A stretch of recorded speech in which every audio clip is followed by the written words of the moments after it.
Welcome to the program today. Mondo Gonzales here in studio with our good friend Josh Peck, and we're going to be talking about the calendar. And here's the question for you is, how close are we? Has there been changes in the calendar? What do we know? When is going to be the end of the age? Stick around and find out. Psalm 19 tells us, "The heavens declare the glory of God." Introducing the 2026 Psalm 19 calendar, now with new, never-before-seen images from the Prophecy Watchers Observatory. Each month features a vivid glimpse into God's magnificent universe, paired with inspiring scripture that lifts your spirit all year long. Order your copies today and share the beauty of God's amazing universe. Well, Josh, here we are. Welcome. Thank you, Mondo. Good to be back. And you have Forgotten Prophecies of the Dead Sea Scrolls. You have a 2-volume set, which I want to get into today because there's some interesting timing as it relates to the year 2025. It's been, certainly people have talked about it going a long way back. Even, the late Tom Horn, he's been here with you, and we've done interviews. But your new set here, Unlocking the Final Jubilee of the Church Age, Essene History and the Prophetic Calendar, as well as Lost Festivals and the Prophetic Timeline. To me, I want to discuss this because as we are transitioning here, 2025 is almost over. And so let's jump in for a minute. These two works, maybe kind of give us an overview, if you don't mind, about why you wrote them, the research you did, how you organized them, and kind of the importance. So for those not familiar, Dead Sea Scrolls were written and kept by the Essenes. They contain every book of the Bible except for Esther, but that could be because it was just degraded, or we don't know the reason for that. But there's also some extra biblical text in there too, such as Jubilees, Enoch, things like that. Well, within all of those texts, we find this amazing calendar, and it's actually prophetic in nature. So this was the calendar, according to the Essenes, that God gave to Adam on when the sun and moon and stars were created on that day of creation. So they actually start their day of creation on Wednesday. They start their week on Wednesday because of that, their first day of the year. So the prophetic thing about this is not only was this a yearly calendar, but it was a calendar throughout all of human history. So they said that the Essenes believed that the entire calendar human historical time period would model after our 7-day week. So they believed 7,000 years from the time they got their calendar till the time of after the millennium. And then they believed in that last 1,000 years would be the Sabbath, the millennial reign of Christ, as we would call it. Ancient church fathers taught this too. But before the millennium, there would be 3 ages. Each age is 2,000 years. First age was the age of creation. That was from their year 0 to 2000. That ended with right after the Tower of Babel and the Call of Abraham. Then that entered into the age of Torah, another 2,000 years. That ended with right around the destruction of the temple, a couple of years after that. And then it was the age of grace, which we're in now. And they actually called it that. The amazing thing, though, is they believed that would be around 2,000 years. And we're coming up on the last 50 years of that. And that's called a Jubilee. So we're coming up to, starting in March of 2026, we will be entering into, according to the Essenes, the final Jubilee, the final 50 years of the Age of Grace. Yeah, to me, I find it fascinating where if you think about today, what calendar, you go back to the Julian calendar by Julius Caesar, you look at the Gregorian calendar that was created not very long ago and maybe centuries ago. And so you think, well, what does God think about all this? Because when you think about the days of the week that we have, you might have Sunday, the sun, moon day, Monday, and you have all these other days that are in reference to these false gods. They have pagan names, and then our months certainly have pagan names. And you think when you go to Israel today, they just say, oh, hey, I'll see you on the 4th day. I'll see you on the 5th day. They don't use the modern pagan names the way we do. It's just 1, 2, 3.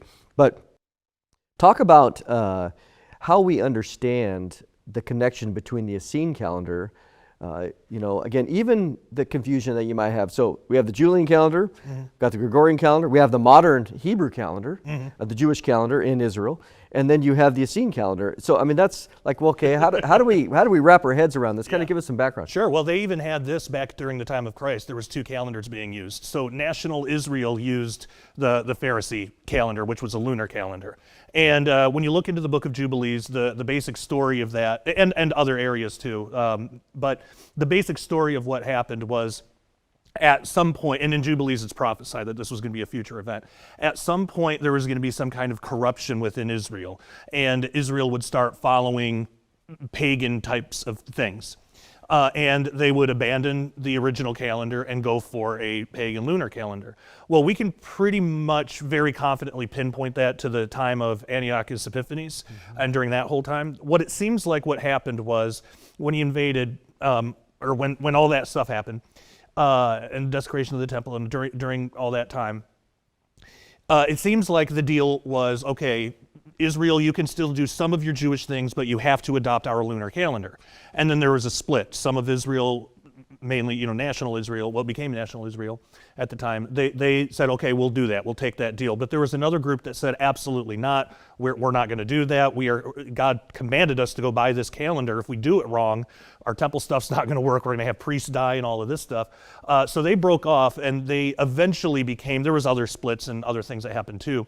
I'm condensing a lot of history down to something really short, but they eventually became what are known as the Essenes, or the people that were in Qumran, and they were doing all their stuff over there and keeping to the original solar calendar.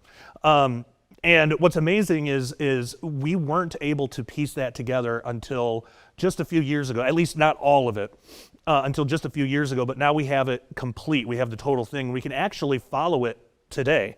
So a good friend of mine, Dr. Ken Johnson, he actually pulled all this together and developed this online calendar. And so he and I talked, and I said, hey, what if we came together and made a print version of this so people could have it at home? And that's exactly what we did. So this is the print calendar, and the way that this works, it's different than our normal Gregorian calendar. So their year actually begins in mid-March, their new year.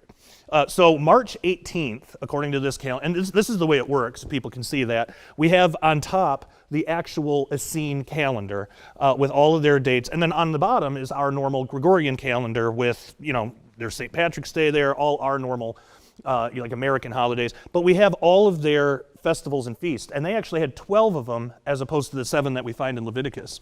And so you can actually use this calendar, and I've done that in Forgotten Prophecies of the Dead Sea Scrolls. I went through everything, like from Genesis to Revelation, to show you can use this calendar for all of it, and it fits perfectly. You can find feast days in Revelation that you might not have known was there. One example that I really like, and I give a lot to just show how cool this is in Revelation when it talks about the 2 witnesses being killed, and then people are celebrating in the streets, and they're giving gifts. And I understand the celebration, but I never understood the gift-giving thing. Like, I'm old enough to remember when Osama bin Laden was killed, and everybody celebrated, but it wasn't Christmas. We didn't, give gifts to each other. Well, come to find out, when you map it out on this calendar, that happens during Purim, which is a Jewish celebration where they do celebrate in the streets and they do give gifts. So that's just one of those little things that you can use this calendar to find out. But there's lots of prophetic stuff in there that I put in the book and that you can find in this calendar. Yeah, to me, it's pretty fascinating when you think about all the different things that God cares about. You go back to Exodus chapter 12 at the beginning of Passover as they were getting ready to leave, and he says, this is the beginning of months for you. And so right there, right out of the gate, God is 100% establishing this calendar system to Moses, which had probably been lost, living in Egypt and other things. But he's wanting them, as this new nation is going to be established, he wants them to follow his specific calendar. So to me, I find it very fascinating. We're going to take a little break here where you can see how to get our magazine, which again goes to 20,000 people per month. Josh writes for it, I write for it, others. All the latest things that are happening in our world, covering prophetic trends. So take a listen. At Prophecy Watchers, we believe that God has called us to be a voice in these last days, to warn you of things to come, to educate you on the study of Bible prophecy, and to boldly proclaim the soon return of Jesus. For your gift of just $50 or more, here's what we'd love to send you. 12 monthly issues of our 4-color magazine, The Prophecy Watcher, in your choice of print or digital. Plus 5 bonus DVDs packed with eye-opening teachings from prophecy experts, including The Mystery of the Rapture, The Great Apostasy and the Revealing of the Antichrist, Holy Fire in Jerusalem, new shocking discoveries surrounding the Shroud of Turin, The Stones Cry Out, the archaeological evidence for Jesus, The Mystery of the 10 Kings. Could these be the wealthy and influential oligarchs who control our world today? As an added bonus, we want to send you a one-of-a-kind prophetic treasure, a book that examines every prophecy in the entire Bible. Exploring Bible prophecy from Genesis to Revelation is the work of 2 prophecy legends, Tim LaHaye and Ed Hindson. It's a book you'll find on the shelf of every prophecy expert.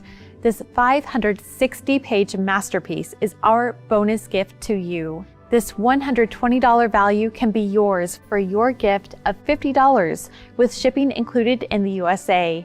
Call us at the number on your screen or visit us online at prophecywatchers.tv. For our international friends, please note that additional shipping fees do apply and all prices listed are in US dollars. The signs are everywhere. The prophetic puzzle is almost complete, and yet so many are still asleep. That's why the Prophecy Watchers exists, to shine a light in the darkness and help believers understand the lateness of the hour. We believe Jesus is coming soon, and your support helps us take this urgent message to the ends of the earth.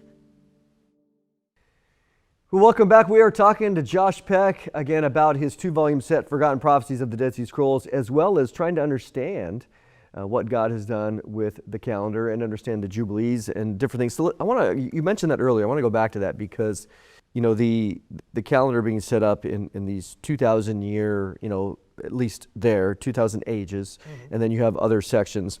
And then, of course, we know in the Bible, we talk about Jubilee every 50 years for those that read the Old Testament.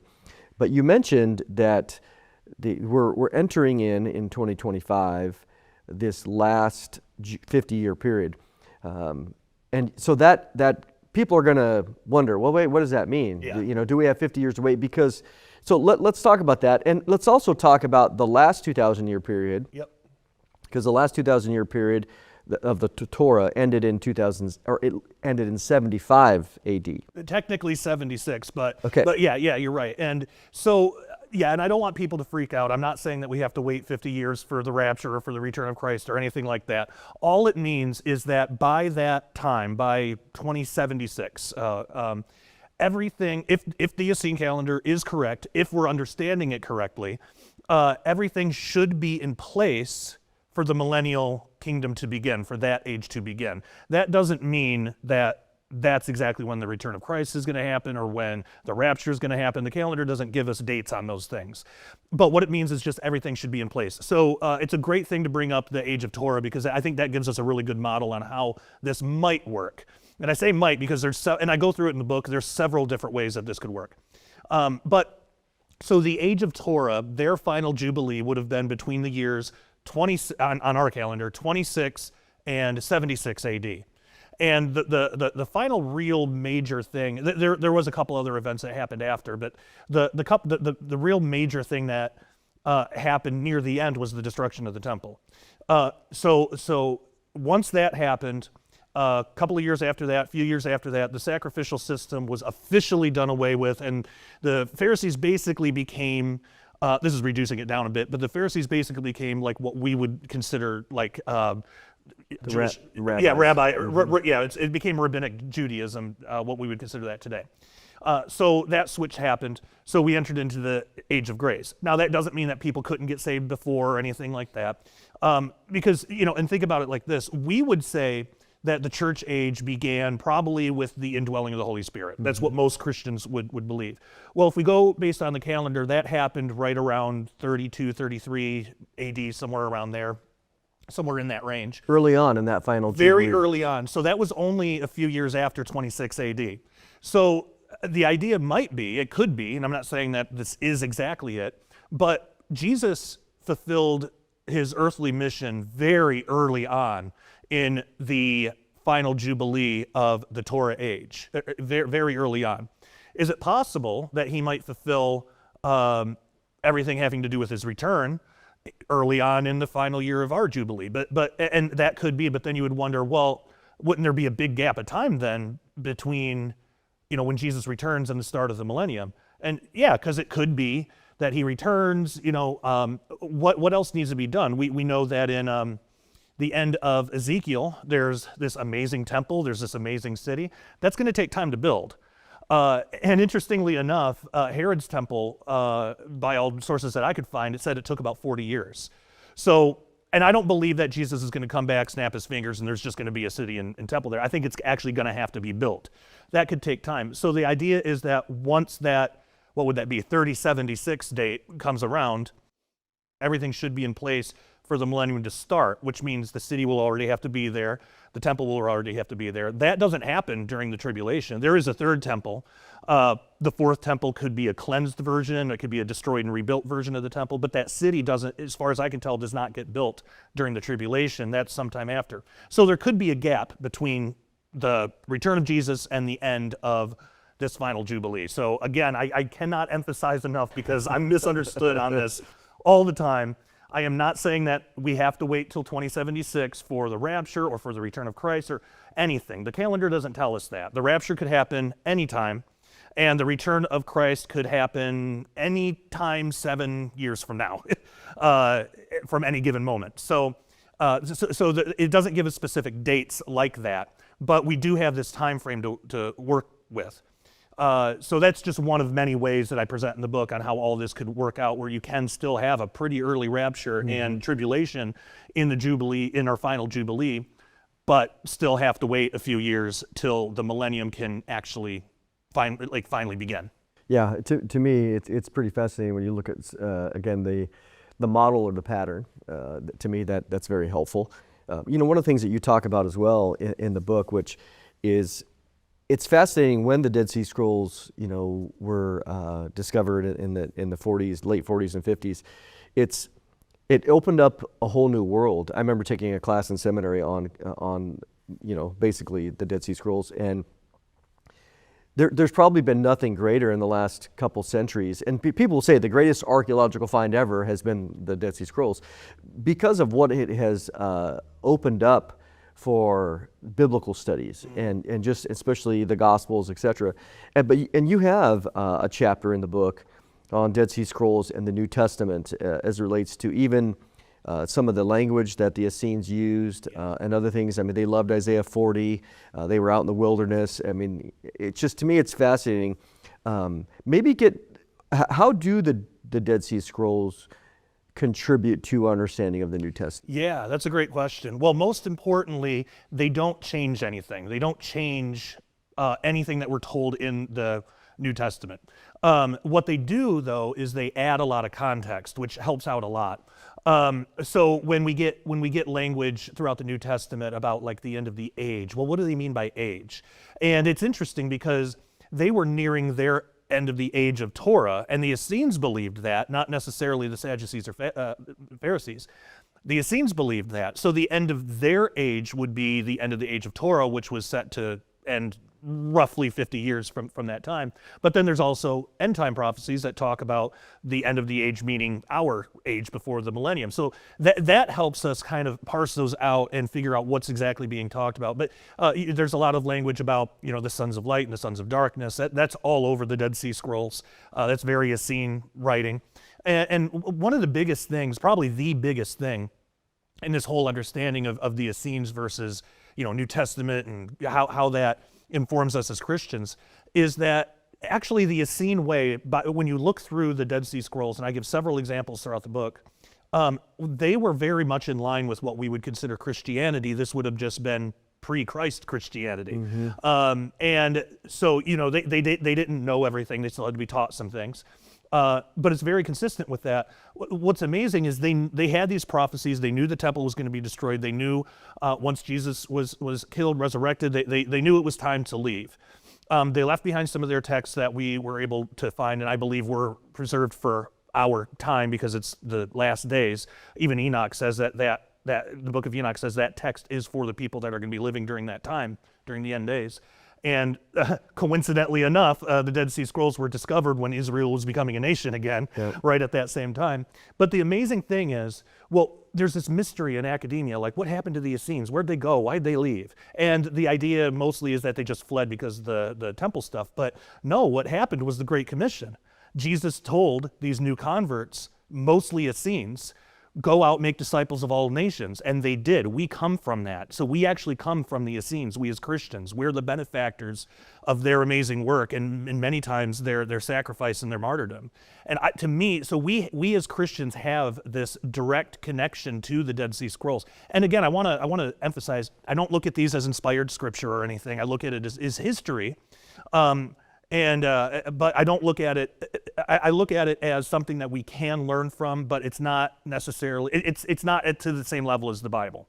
So if there ever were a contradiction, I haven't found one, but if there ever was one between the Dead Sea Scrolls and the Bible, we would go with the Bible. But anyway, so those are just a few of the things on how it connects with us as Christians today, the New Testament, and the whole thing. Yeah, I find it extremely fascinating in the sense of how the Essenes have and the Dead Sea Scrolls have contributed to our understanding of the Gospels. The other interesting thing too is that the Essenes aren't specifically mentioned by name in the New Testament. We read about them in Josephus, which you're like, oh, who is this other group? I mean, and that Josephus has been around for a long time.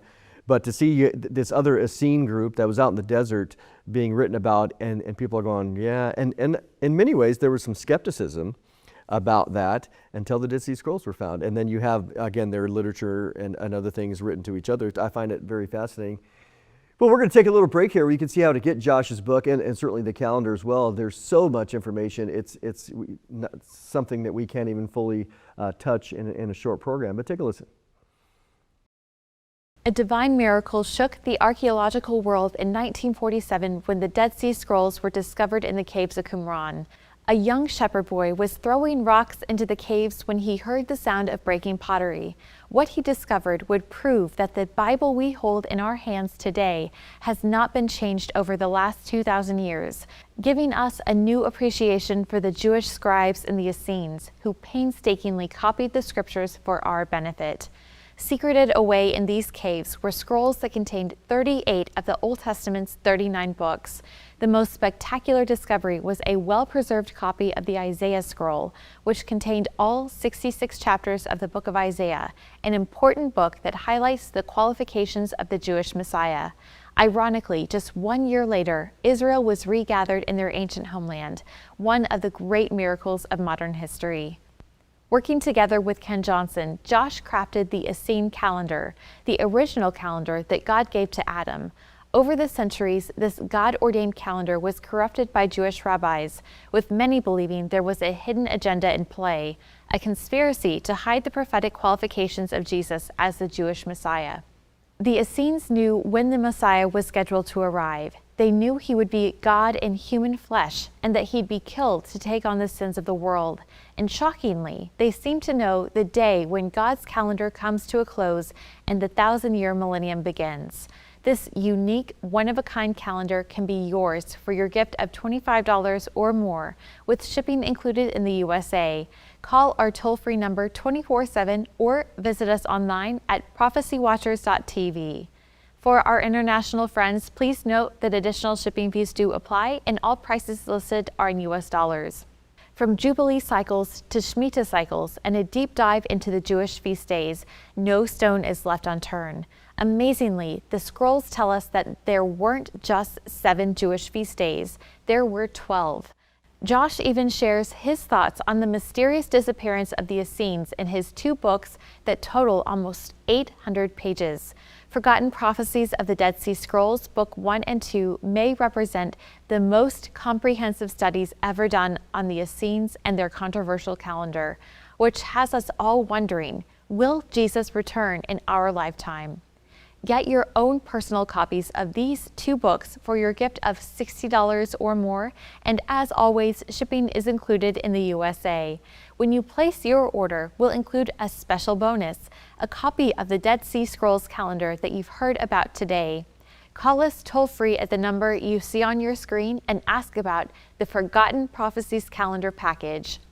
We invite you to partner with us so we can keep our television program coming into homes all over the world, including almost 2 million homes in Israel. Most of all, we want to introduce the Jewish people to their Messiah, Jesus Christ. Well, welcome back. We are here with Josh Peck, and Josh, some of the things that comes up often is, and this is a question that when you look at Jewish studies, I think I've told you before, my undergrad's in Jewish studies, and so you're like, okay, but it brings up the question, as Christians, there's these Jewish festivals, the Feasts of the Lord, and Leviticus 23, there's other festivals. What's the connection? Does God require New Testament Christians to be following and obeying these festivals? And if not, then what's their significance for it? Right. Well, the main thing is no, we're not required to follow any of these. Even during the time of Torah. So again, the Essenes there were specific ages. There was an age of Torah, and it's different than the age of grace. Even during the age of Torah, though, there were certain festivals, there were certain practices that even Gentile converts that were living in Israel were not allowed to participate in. But anyway, but all of that's done away with anyway because we are now in the age of grace. So the importance of this, it's not that we, look at these festivals, okay, unleavened bread, all of this stuff. We have to learn how to do all this. We need to, figure out our own sacrifices and all that. We don't participate in any of that. The significance is, we have our own versions of things. Of course, there's Passover, things like that. But the significance is, okay, this is what they believed, and these specific festivals were important prophetically because they pointed towards something. What are those things that they point towards? And of course, during that time, God did have his people follow these and practice these to really get it in their heads. So we get to benefit from that, and we get to look at all these festivals and figure out what did they do, what were their practices, the counting of the Omer, what is that, what's mid-spring, and we get to, and I do talk about all that in the books, but we get to benefit from that because we can look forward prophetically and say, okay, what do these specific things mean? What was it pointing to? And of course, all of them point to Christ, but there's different areas. And so I think I want to make that really, really clear that this calendar is not like a guide for how Christians should be living their lives. Yeah. Jesus teaches that in the New Testament. This is more of a tool to not only learn history, but also learn prophecy. Yeah, absolutely. Josh, always good, always good. It reminds me of Colossians chapter 2, 16 to 17, where Paul is making that exact statement, that the festivals, the Sabbaths, the new moons are a shadow, but the substance is of Christ. And so all of these things point to his work on the cross, which again is why we're here. I appreciate what Josh said, that this isn't required for us to follow, but it is helpful for us to learn and see how it points to the gospel, which is why we're here. Jesus died for our sins. He was resurrected. He died on Passover, was resurrected on the Feast of First Fruits. The church began on the Feast of Pentecost. All these point to the work that God has done on our behalf. Why? So we can be saved from our sins. And as always, that's why we're here. We want to share the gospel as well as touch some of these other fun items. But appreciate your prayers for the ministry here and your support. Couldn't do it without you.